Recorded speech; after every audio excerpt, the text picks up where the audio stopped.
महाराष्ट्राच्या अमरावती जिल्ह्यातील कुंभारगाव सब डिव्हिजन अंतर्गत महावितरण कंपनीचा भोंगळा कारभार गेल्या काही दिवसांपासून चालू आहे। कुंभारगाव सब डिव्हिजनला अनेक गावे जोडली आहेत। या सब डिव्हिजन अंतर्गत नागरिकांना नवीन कनेक्शनसाठी लाईनमन व सहाय्यक अभियंता यांच्या हलगर्जीपणामुळे मानसिक त्रास सहन करावा लागत आहे। मुरा गावाचे लाईनमन अंकुश डुकरे यांनी नागरिकांकडून पैसे व डॉक्युमेंट्स घेऊन गेल्या 3-4 महिन्यापासून त्यांना नवीन मीटर कनेक्शन दिलेच नाही, तर काही नागरिकांच्या घरी नवीन मीटर दिले, परंतु मीटर जोडणीसाठी कोणतीच लाईनमन ग्राहकांच्या घरी गेली नाही। प्रायव्हेट मुलाकडून ते वीज जोडणी लाईनमनने करून घेतली। या ग्राहकांजवळ वीज जोडणीचे 400 रुपये प्रमाणे पैसे वसूल केले। अशा बेजबाबदार कर्मचारी व अधिकाऱ्यांवर कारवाई करण्यात यावी अशी स्थानिक नागरिकांचे म्हणणे आहे।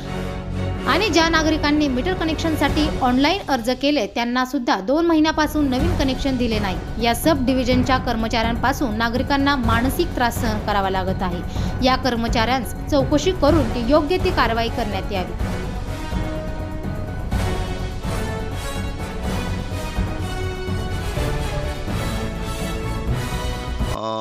आपलं नाव काय? गोवर्धन पूर्ण नाव सांगा। गोवर्धन विक्रम रायवले, राहणार कुठली आहे? मुरादेवी। काय झालं आहे दादा? या मीटरचे पैसे डुकरे वायरमन पैसे दिले आम्ही। किती दिले होते? 1800 रुपये कागदपत्र दिले। आणि किती महिने झाले? 3-3.5 महिने झाले। आतापर्यंत तुम्हाला मीटर दिलं नाही? आलाच नाही। मग हा पैसे घेऊन गेला, त्यानंतर तुम्हाला काही भेटला पण नाही? भेटला तोच की मी अर्ध्या घंट्यात येतो म्हणे, तर अजून आलाच नाही। काय नाव म्हटलं वायरमनचं? डुकरे अळणा।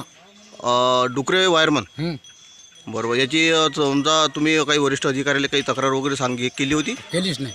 केलीच नाही? तुम्हाला माहीतच नाही कुठे तक्रार करायची, काय करायची? नाही। बरोबर। काय नाव आहे आपलं? अब्दुल रफीक शेख फकरू। आणि हे जे स्मार्ट मीटर तुम्हाला दिलेलं आहे याला किती दिवस झाले? याला 4-5 दिवस झाले समजा। बरं, हे मीटर फिट केलं तर तिथं वायरमन आले होते का फिट करायसाठी? नाही वायरमन नव्हते आले? नाही। आणि कोण फिट केलं मग हे मीटर? हे मुरादेवीतले 2 जसं हे आले थे, 2 पोरं होते? हा पोरं। आणि त्यांनी तुमच्याकडून पैसे वगैरे घेतले का मग? हो 400 रुपये घेतले। 400 रुपये घेतले? हो, भूमीन माणूस आहो मी, गरीब। हा का? आणि वायरमन हे मीटर फिट करायला आले नव्हते? नाही, अलिबाग नाही, कोणीच नाही। कोणीच नाही आलं? नाही।